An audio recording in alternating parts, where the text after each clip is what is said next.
Good morning everyone, welcome to knowledge account. আমরা দেখব 28 December 2025 daily current affairs, তার সাথে সাথে রিলেটেড স্ট্র্যাটেজিকে। যেমন আমাদের প্রথম প্রশ্ন আজকে, সৈয়দ মোস্তাক আলী ট্রফি 2025-এর শিরোপা প্রথম কোন দল জিতেছে? তো দেখো, এটা জিতেছে ঝাড়খণ্ড। সৈয়দ মোস্তাক আলী ট্রফি 2025। আচ্ছা, তোমরা কারেন্ট অ্যাফেয়ার্সের মান্থলি বা ইয়ারলি যে পিডিএফগুলো A4 সাইজে, এগুলো নলেজ অ্যাকাউন্ট অফিসিয়াল অ্যাপের ইবুক সেকশন থেকে সবাই কালেক্ট করতে পারো। দেখো, ঝাড়খণ্ড প্রথম সৈয়দ মুস্তাক আলী ট্রফি জিতেছে হরিয়ানাকে পরাজিত করে। আর এই খেলাটার ভেন্যু ছিল হচ্ছে তোমার MCA স্টেডিয়াম, যেটা রয়েছে পুনেতে। 2022-23 মুম্বাই, 2023-24 পাঞ্জাব, 24-25 মুম্বাই, আর 25-26 ঝাড়খণ্ড জিতলো। এই লাস্ট কয়েকটা কারা কারা জিতেছে এগুলো একটু মনে রাখবে। সৈয়দ মুস্তাক আলী ট্রফি হলো ভারতের ঘরোয়া T20 মানে টুর্নামেন্ট, ক্রিকেট টুর্নামেন্ট, যেটা BCCI আয়োজন করে। প্রাক্তন টেস্ট ক্রিকেটার সৈয়দ মোস্তাক আলীর নামে এই ট্রফিটার নামকরণ করা হয়েছে। টুর্নামেন্টে রঞ্জি ট্রফির যে দলগুলো, রঞ্জি ট্রফিতে যে টিমগুলো খেলে সেগুলোই অংশগ্রহণ করে। প্রথম টুর্নামেন্ট 2006 হয়েছিল, যেটা জিতেছিল তামিলনাড়ু, এবং সব থেকে বেশিবার তামিলনাড়ুই এখনও পর্যন্ত জিতেছে। 2024-25 সালে শিরোপা মুম্বাই জিতেছে। তারপর 2025 সালে নভেম্বর মাসের ICC পুরুষদের সেরা খেলোয়াড় কে হয়েছেন? 2025 সালে নভেম্বর মাসে ICC পুরুষদের সেরা খেলোয়াড় হয়েছেন সাইমন হারমার। কোর্স রিলেটেড বা PDF রিলেটেড বা টেস্ট সিরিজ রিলেটেড কোনো ইনফরমেশান জানার থাকলে তোমরা এই নাম্বারে সরাসরি আমাদের সাথে হোয়াটসঅ্যাপ অথবা কল করে নিতে পারো। দেখো, সাইমন হারমার দক্ষিণ আফ্রিকার স্পিনার নভেম্বর 2025 মাসের ICC men's player of the month নির্বাচিত হয়েছেন। আর জানুয়ারি 2025 জোমেল আন্দ্রেল ওয়েস্ট ইন্ডিজ এর থেকে হয়েছিলেন ICC পুরুষদের সেরা খেলোয়াড়। ফেব্রুয়ারি 2025 ভারত থেকে Shubman Gill, March 2025 Shreyas Iyer, April 2025 Mehedi Hasan Miraz from Bangladesh, May 2025 Mohammad Wasim, Pakistani বংশোদ্ভূত ক্রিকেটার যিনি সংযুক্ত আরব আমিরাত এর জাতীয় ক্রিকেট দলের হয়ে খেলেন। জুন 2025 ICC পুরুষদের সেরা খেলোয়াড় হয়েছিলেন Aiden Markram from South Africa. July 2025 Shubman Gill from India. August 2025 Mohammed Siraj from India. September 2025 Abhishek Sharma from India. আর October 2025 Senuran Muthusamy from South Africa. এরপরে কেন্দ্রীয় মন্ত্রী জ্যোতিরাদিত্য সিন্ধিয়া কোথায় ছত্রপতি শিবাজী মহারাজের 25 ফুট মূর্তি উন্মোচন করেন? তো এটা করেছেন কোথায়? কর্ণাটকের আথানিতে। কেন্দ্রীয় মন্ত্রী জ্যোতিরাদিত্য সিন্ধিয়া কর্ণাটকের বেলগাভি জেলার আথানিতে ছত্রপতি শিবাজী মহারাজের 25 ফুট উচ্চতার একটা মূর্তি উন্মোচন করেন। 19 ফেব্রুয়ারি 1630 সালে পুনে জেলার শিবনেরি দুর্গে জন্ম এই ছত্রপতি শিবাজী মহারাজের। এনার মাতা ছিলেন জিজাবাই, যিনি লাখুজি যাদবরাও যাদবের কন্যা ছিলেন। পিতা ছিলেন শাহজি ভোসলে, দাক্ষিণাত্যের একজন বিশিষ্ট সর্দার। রায়রি দুর্গ পরে রায়গড় নামে পরিচিত হয় এবং এটা শিবাজী মহারাজের রাজধানী হয়েছিল। 1665 সালে শিবাজী মহারাজ আর জয়সিংহের মধ্যে পুরন্দরের সন্ধি স্বাক্ষরিত হয়েছিল। পুরন্দর সন্ধি অনুযায়ী শিবাজী মহারাজ 23টা দুর্গ মুঘলদের দেন। ছত্রপতি শিবাজী মহারাজ 3 এপ্রিল 1680 সালে রায়গড় দুর্গে মৃত্যুবরণ করেন। তারপর 2025 সালে নভেম্বর মাসের ICCর সেরা মহিলা খেলোয়াড় কে হয়েছেন? 2025 সালে নভেম্বর মাসের ICC সেরা মহিলা খেলোয়াড় হয়েছেন শেফালি বর্মা। ইনি একজন ভারতীয় ক্রিকেটার, যিনি ভারতীয় মহিলা জাতীয় ক্রিকেট দলের হয়ে খেলেন। সম্প্রতি ভারতীয় মহিলা ক্রিকেটার শেফালি বর্মাকে হরিয়ানা রাজ্য মহিলা কমিশনের ব্র্যান্ড অ্যাম্বাসেডর হিসেবে নিয়োগ করা হয়েছে। দেখো, ICC মহিলাদের আগের মাসের সেরা খেলোয়াড়দের যদি আমরা দেখি, জানুয়ারি 2025 বেথ মুনি হয়েছিলেন from Australia. February 2025 Alana King from Australia. March 2025 Georgia Voll from Australia. April 2025 Kathryn Bryce from Scotland. May 2025 Chloe Lesleigh Tryon from South Africa. June 2025 Hayley Kristen from Barbadian. July 2025 Sophia Dunkley from England. August 2025 Orla Prendergast from Irish. September 2025 Smriti Mandhana from India.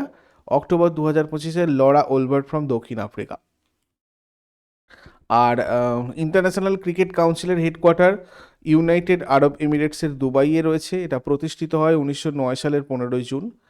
Asian Cricket Council subsidiary, Jay Shah রয়েছেন chairman, deputy chairman রয়েছেন Imran Khawaja, chief executive officer Sanjog Gupta আর general manager Wasim Khan. এরপর regional AI impact conference 2025 কোথায় অনুষ্ঠিত হবে? দেখো এটা হবে কোথায়? উড়িষ্যাতে। রিজিওনাল এআই ইম্প্যাক্ট কনফারেন্স 2025 অনুষ্ঠিত হবে উড়িষ্যাতে 19 থেকে 20 ডিসেম্বর। এই সম্মেলনে উড়িষ্যাকে ভারতের এআই ইকোসিস্টেমে গুরুত্বপূর্ণ অবস্থান রাখতে সাহায্য করবে। উড়িষ্যার এআই ভিশন আর নীতি 2025 নীতির আওতায় ফিনটেক, গ্লোবাল ক্যাপাবিলিটি সেন্টার্স এবং অ্যাডভান্সড ইলেকট্রনিক্সের সহায়ক পরিবেশ তৈরি করা হচ্ছে। কোর থিম থাকবে প্ল্যানেট, পিপল অ্যান্ড প্রোগ্রেস। লক্ষ্য সম্পূর্ণ এআই ইনোভেশন ইকোসিস্টেম তৈরি করা, যেটা শক্তিশালী গভর্নেন্স আর ডিজিটাল সক্ষমতার ওপর ভিত্তি করে হবে। এআই ব্যবহার করে ওড়িয়া ভাষার প্রসারের জন্য ভাষাধাম চালু করা হবে। সম্প্রতি খবরে আসা বানরঘাটা বায়োলজিক্যাল পার্ক কোন দেশে রয়েছে? এটা রয়েছে আমাদের ইন্ডিয়াতেই, বানরঘাটা বায়োলজিক্যাল পার্ক। এই বানরঘাটা বায়োলজিক্যাল পার্কে দক্ষিণ আফ্রিকা থেকে 8টা কালো টক ক্যাপুচিন বানর আনা হয়েছে। এর উদ্দেশ্য জেনেটিক বৈচিত্র্য বৃদ্ধি করা, এছাড়া সংরক্ষণ ভিত্তিক চিড়িয়াখানা পরিচালনাকে শক্তিশালী করা। এই উদ্যোগ প্রাণী সংরক্ষণ আর প্রজাতি সম্প্রসারণের জন্য গুরুত্বপূর্ণ ভূমিকা পালন করে। তারপর ভারতী এয়ারটেলের নতুন এমডি এবং সিইও কে হচ্ছেন? ভারতী এয়ারটেলের নতুন এমডি এবং সিইও হচ্ছেন শাশ্বত শর্মা। শাশ্বত শর্মা 1 জানুয়ারি 2026 থেকে এমডি অ্যান্ড সিইও হিসেবে দায়িত্ব নেবেন। পদোন্নতির লক্ষ্য হচ্ছে কোম্পানির নেতৃত্বকে শক্তিশালী করা এবং স্ট্র্যাটেজিক নির্দেশনা উন্নত করা। ভারতী মিত্তালের প্রতিষ্ঠাতা হচ্ছে সুনীল ভারতী মিত্তাল, সদর দপ্তর নয়াদিল্লি। তারপরে এক্সারসাইজ আভিয়া ইন্দ্রা 2025 কোথায় অনুষ্ঠিত হচ্ছে? দেখো এটা হচ্ছে কোথায়? দিল্লিতে। ভারতীয় বিমান বাহিনী শুরু করেছে এক্সারসাইজ আভিন্দ্রা 2025। এটা রাশিয়ার এয়ারফোর্সের সাথে দ্বিপাক্ষিক বায়ু মহড়ার স্থান নতুন দিল্লি, সময়কাল 15 ডিসেম্বর থেকে 22 ডিসেম্বর 2025। এর উদ্দেশ্য হচ্ছে দ্বিপাক্ষিক প্রতিরক্ষা সহযোগিতা বৃদ্ধি, উভয় দেশের বিমান বাহিনীর মধ্যে সমন্বয় বোঝাপড়ার উন্নত করা, বায়ুসেনার অপারেশনাল সক্ষমতা আর কৌশলগত সমন্বয় শক্তিশালী করা। আভিয়া ইন্দ্রা মহড়া 2 বছরের একবার অনুষ্ঠিত হয়, মানে বাই অ্যানুয়াল। আর প্রথম শুরু হয়েছিল এটা 2014 সালে। অংশগ্রহণকারী সামরিক বিমান আর হেলিকপ্টারগুলো যেগুলো রয়েছে Sukhoi SU-30 MKI, LCA Tejas, IL-78, Mi-17 etcetera. আর এই মহড়া কোভিড-19 এবং রাশিয়া ইউক্রেন সংঘর্ষের কারণে 2020 থেকে 24 এই সময়টায় হয়নি, স্থগিত ছিল। তারপর 2025 সালের Hurun India top 200 self made entrepreneurs তালিকায় প্রথম স্থান অধিকার করেছে কে? Hurun India top 200 self made entrepreneurs তালিকায় প্রথম স্থান অধিকার করেছে দীপিন্দর গোয়াল।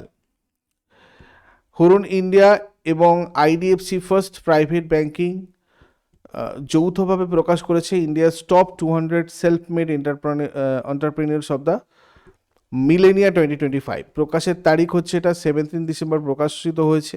আর টপ 3 এন্টারপ্রেনিয়র হচ্ছে দীপিন্দর গোয়েল, ইটার্নাল মানে জোম্যাটোর, যার প্রায় মূল্য হচ্ছে তোমার 3,20,700 কোটি। তারপর রাধা কিষান দামানি, ডিমার্টের 2,97,800 কোটি। আর তারপরে হচ্ছে রাহুল ভাটিয়া অ্যান্ড রাকেশ গাঙ্গওয়াল, ইন্ডিগোর 2,19,300 কোটি। ইন্ডিয়াস দেখো এই top 200 self made entrepreneurs of the millennia 2025 যেটা, ঠিক আছে, এটা মানে হচ্ছে 2025 সালের ভারতের শীর্ষ 200 জন নিজের পরিশ্রম এবং উদ্যোগে সফল হয়ে বড় কোম্পানি তৈরি করেছে, এই ধরনের আর কি। তো সেক্ষেত্রে এখানে দীপিন্দর গোয়েল, রাধাকিষান দামানি এবং রাহুল ভাটিয়া, রাকেশ গাঙ্গওয়াল, এনাদের সবার কথা আমরা জানি। আর এন্টারপ্রেনিয়র্স মানে তো আমরা জানি উদ্যোক্তা বা ব্যবসায়ীদেরকে বলা হয়। যাই হোক, এবারে চলে আসবো বিশ্বব্যাংক উত্তরপ্রদেশ আর হরিয়ানায় পরিচ্ছন্ন বায়ু প্রকল্পের জন্য প্রায় কত অর্থ অনুমোদন করেছে? তো দেখো প্রায় 600 মিলিয়ন মার্কিন ডলার অর্থ অনুমোদন করেছে। বিশ্বব্যাংক উত্তরপ্রদেশ আর হরিয়ানায় পরিচ্ছন্ন বায়ু কর্মসূচির জন্য প্রায় 600 মিলিয়ন মার্কিন ডলার অনুমোদন করেছে, যেটার মাধ্যমে ইন্দো গাঙ্গেয় সমভূমির প্রায় 27 কোটি মানুষ উপকৃত হবে। উত্তরপ্রদেশে বিশ্বব্যাংক $299.66 মিলিয়ন অর্থায়ন করেছে Uttar Pradesh clean air management programme এর জন্য। এই কর্মসূচির লক্ষ্য হচ্ছে পরিবহন, কৃষি, শিল্প খাত এইসব থেকে দূষণ কমানো, পরিচ্ছন্ন জ্বালানিতে রূপান্তর করা, মোবিলিটি, সবুজ কর্মসংস্থান প্রসার এবং 3.9 মিলিয়ন পরিবারকে পরিচ্ছন্ন রান্নার সুবিধা প্রদান।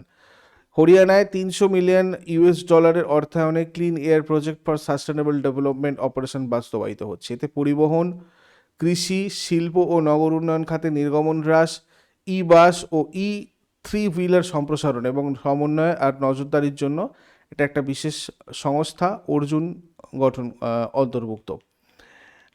বিশ্বব্যাংকের হেডকোয়ার্টার মার্কিন যুক্তরাষ্ট্রের ওয়াশিংটন ডিসিতে, প্রতিষ্ঠিত হয়েছে এটা 1944 4 জুলাই।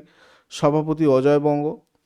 তারপরে AH-64E অ্যাপাচি অ্যাটাক হেলিকপ্টারটা কোন দেশ দ্বারা তৈরি করা হয়েছে? এটা তোমার করেছে মার্কিন যুক্তরাষ্ট্র। AH-64E Apache attack helicopter.